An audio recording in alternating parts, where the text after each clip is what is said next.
अस्सलाम वालेकुम dear students. आज की वीडियो जो है आपके लिए बहुत ज़्यादा इंपॉर्टेंट है, क्योंकि आपको पता है पहला चैप्टर जो है हमने उसको कंप्लीट कर लिया था। तो उसकी जो एक्सरसाइज है उसके अंदर जो एमसीक्यूज़ और शॉर्ट क्वेश्चन हैं उनके आंसर्स जो हैं वो आपके साथ शेयर करने लगा हूं।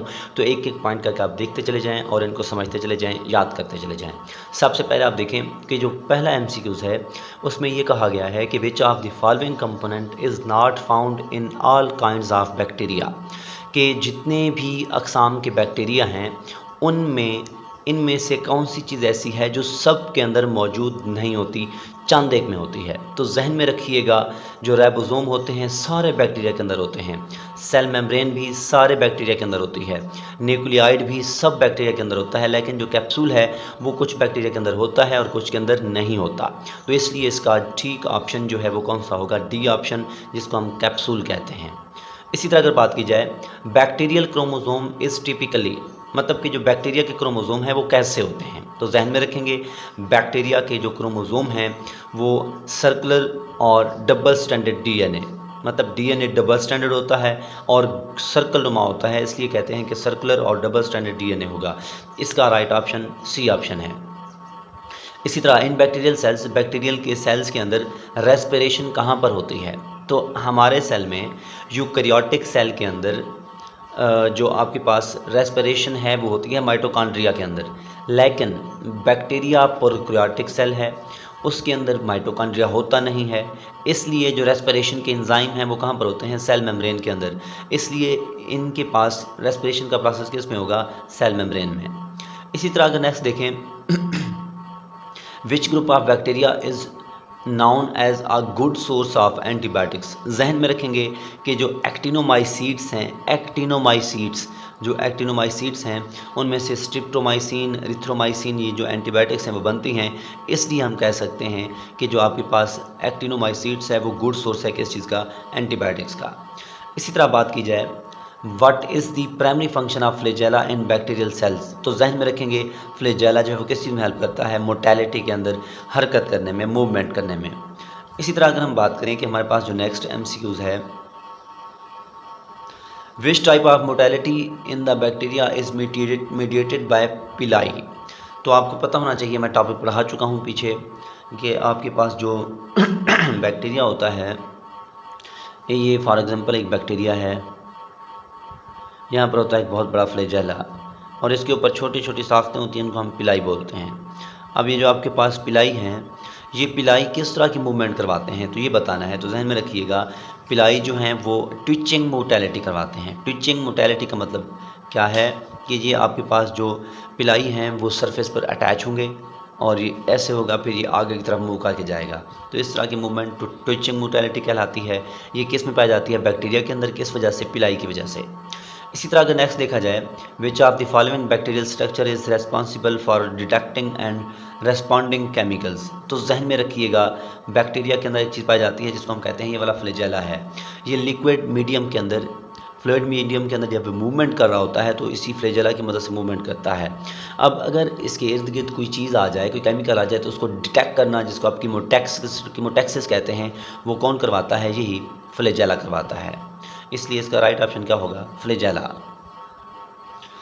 इसी तरह अगर हम बात करें कि हमारे पास जो नेक्स्ट एमसीक्यूज़ है, which of the following are not nitrifying bacteria.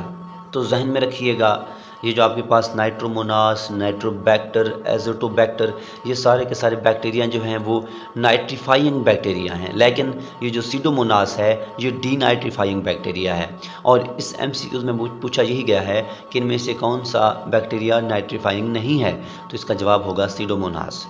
इसी तरह नेक्स्ट बात करें, the enzyme responsible for converting HIV RNA into DNA, कि जो आपके पास ह्यूमन इम्यून एफिशिएंसी वायरस है, डेफिशिएंसी वायरस है, जो HIV वायरस है, जो एड्स का सबब बनता है, उसका जो RNA है उसको DNA के अंदर कन्वर्ट करने के लिए कौन इस्तेमाल होता है? तो आप बताएंगे रिवर्स ट्रांसक्रिप्टेज एंजाइम।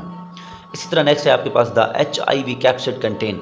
HIV का जो कैप्सिड है उसके पास सिंगल स्टैंडर्ड RNA होता है। जहन में रखेंगे, सिंगल स्टैंडर्ड RNA होता है और रिवर्स ट्रांसक्रिप्टेज एंजाइम होता है। तो इसका राइट ऑप्शन क्या है? बी ऑप्शन राइट ऑप्शन है। इसी तरह हम बात करते हैं सेक्शन नंबर 2 की, जिसमें शॉर्ट क्वेश्चन के बारे में पूछा गया है। आप लोग शॉर्ट क्वेश्चंस को समझेंगे, उसके बाद उसके जो जवाबात हैं वो देखते चले जाएंगे। सबसे पहला जो क्वेश्चन है उसमें ये पूछा गया है कि write about the structural component of bacterial cell wall, कि जो बैक्टीरिया की सेल वॉल है उसके जो स्ट्रक्चरल कंपोनेंट है, मतलब उसको बनाने वाले कंपोनेंट्स हैं, उनके बारे में लिखना है और उनकी अरेंजमेंट मतलब तरतीब को लिखना है, तरकीब को लिखना है। तो आप देखिएगा, सबसे पहले पता होना चाहिए कि जो बैक्टीरिया की सेल वॉल है वो किस चीज़ से मिलकर बनती है। तो आप बताएंगे पेप्टाइडोग्लाइकिन से मिलकर बनती है। और जो पेप्टाइडोग्लाइकिन है ये मैश लाइक पॉलीमर है, किस चीज़ का, शुगर और इमाइनो एसिड का। ग्राम पॉजिटिव बैक्टीरिया के अंदर सेल वॉल मोटी होती है और उसके पास टेकोइक एसिड मौजूद होता है, लेकिन ग्राम नेगेटिव बैक्टीरिया के अंदर ये पतली होती है और ये इनर और आउटर लेयर के दरमियान में मौजूद होती है with in an additional outer membrane, मतलब कि एक और एक्स्ट्रा एडिशनल मेम्ब्रेन के नीचे मौजूद होती है। और उसके पास क्या होता है, लिपोपोलीसेकेराइड्स। लिपोपोलीसेकेराइड्स, ये शॉर्ट क्वेश्चन का आंसर आप लोग याद रखेंगे, लिखेंगे। अब हम दूसरे सवाल की बात करते हैं। सबसे पहले सवाल में क्या पूछा गया है इसकी नोयत देखते हैं। Write the composition of peptidoglycan layer in bacterial cell wall. Bacteria का जो सेल है उसकी जो सेल वॉल है, दीवार है, उसके अंदर जो पेप्टाइडोग्लाइकिन है उसकी कंपोजिशन बतानी है, मतलब कि पेप्टाइडोग्लाइकिन किस चीज़ से मिलकर बनता है। तो आप बताएंगे पेप्टाइडोग्लाइकिन रिपीटिंग सब यूनिट से मिलकर बनता है और वो रिपीटिंग सब यूनिट किस चीज़ के होंगे, NAG के और NAM के। ये बातें जहन में रखेंगे। अब ये क्या है, तो आप बताएंगे N एसिटाइल ग्लूकोसेमाइन, एसिटाइल ग्लूकोसेमाइन। और इसी तरह ये क्या है, N एसिटाइल म्यूरामिक एसिड। ये चीज़ें आपस में मिलती हैं, रिपीटिंग सब यूनिट्स।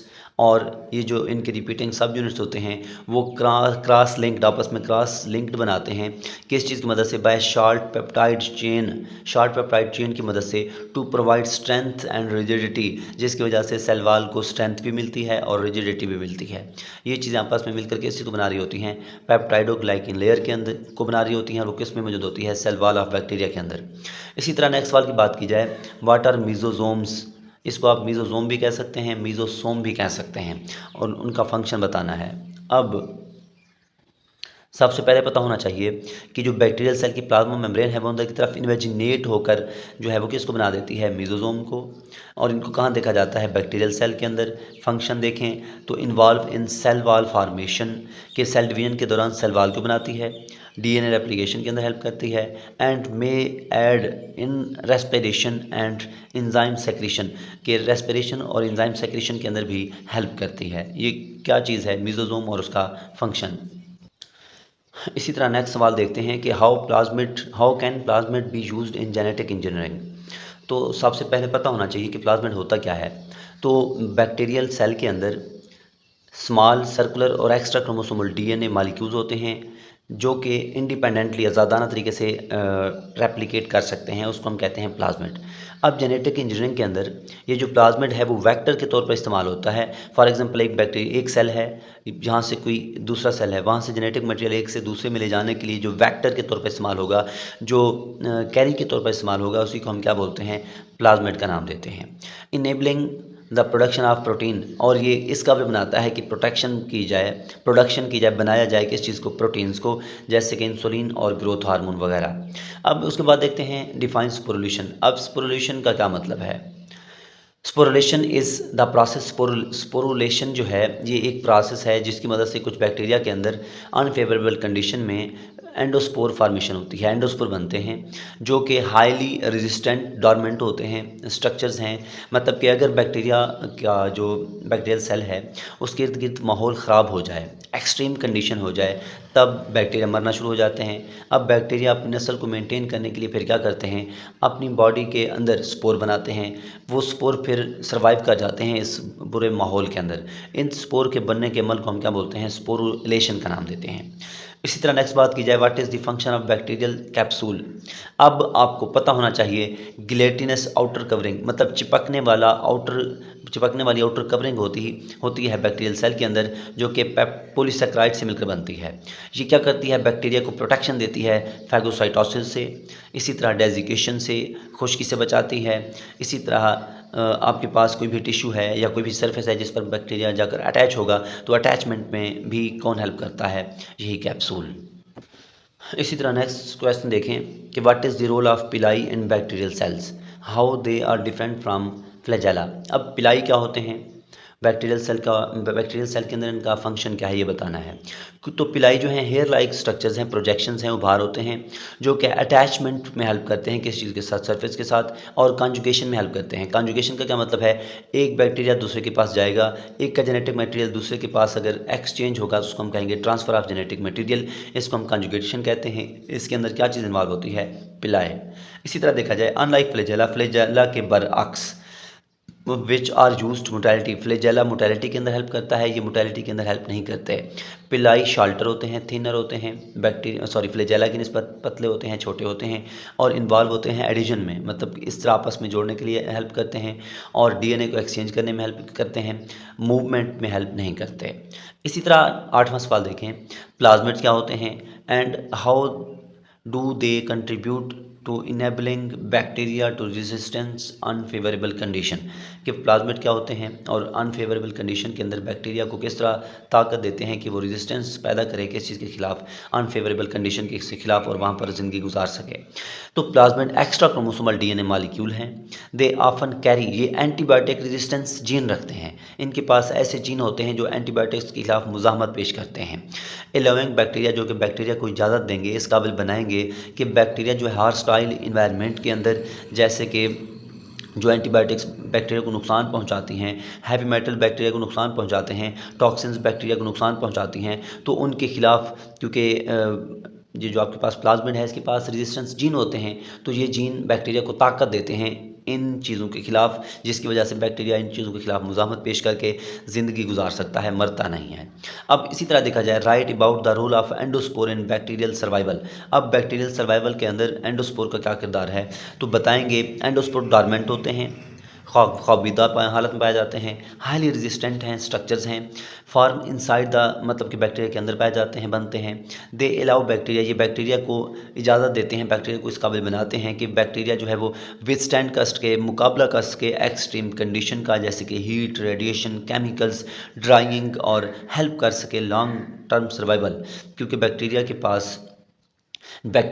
ख़राब माहौल में ज़िंदा नहीं रह सकता, मरना शुरू हो जाता है, और वो बैक्टीरिया फिर अपनी बॉडी के अंदर स्पोर बना देता है। वो स्पोर जो हैं इस तरह के, ये सारे के सारे जो भी इन्वायरमेंटल कंडीशन हैं यहाँ पर सर्वाइव कर सकते हैं, तो इस तरह वो स्पोर जो है वो फिर नए जानदार में कन्वर्ट होगा जब कंडीशन फेवरेबल होंगी। इस तरह स्पोर की मदद से बैक्टीरिया जो है वो क्या कर सकता है, सर्वाइव कर सकता है।